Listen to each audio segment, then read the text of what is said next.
দেউতাক উদ্দেশ্যি বহুদিনৰ পৰা এখন চিঠি লিখিম বুলি ভাবি আছিলোঁ, মনৰ কথাবোৰ খুলি ক'বলৈ। দেউতাই মেছেজ চাব নাজানে, মোবাইলটোও টিপিব নাজানে, হয়তো সিমানখিনি সময়ে নাপালে। পৰিয়ালটো, ল'ৰা ছোৱালী, ঘৰ সংসাৰ এইবোৰৰ মাজত ব্যস্ত থকাৰ বাবে হয়তো নিজৰ বাবে সময়ে দিব নোৱাৰিলে। নিজৰ ল'ৰা ছোৱালী, পৰিয়ালটোৰ বাবে দেউতাক এজনে কৰা ত্যাগ আৰু কষ্টৰ ধাৰ কেতিয়াও পূৰাব নোৱাৰে। তথাপিও তেখেত দেউতা, হাজাৰ বাধা নেওচিও নিজৰ পৰিয়ালটোৰ সুখ আৰু সুৰক্ষাৰ বাবে অহৰহ কাম আৰু চিন্তা কৰি যাব পাৰে।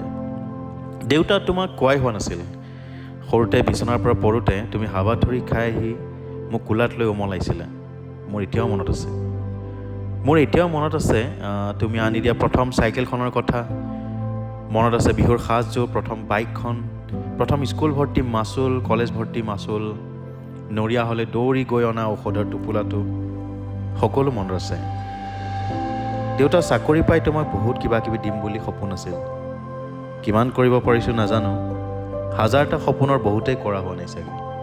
কি কৰিবা, মধ্যবিত্তীয় সপোন এইবোৰ। এইবাৰ ভাবিছোঁ তোমাক লৈ আমি ফুৰিবলৈ যাম বহু দূৰলৈ।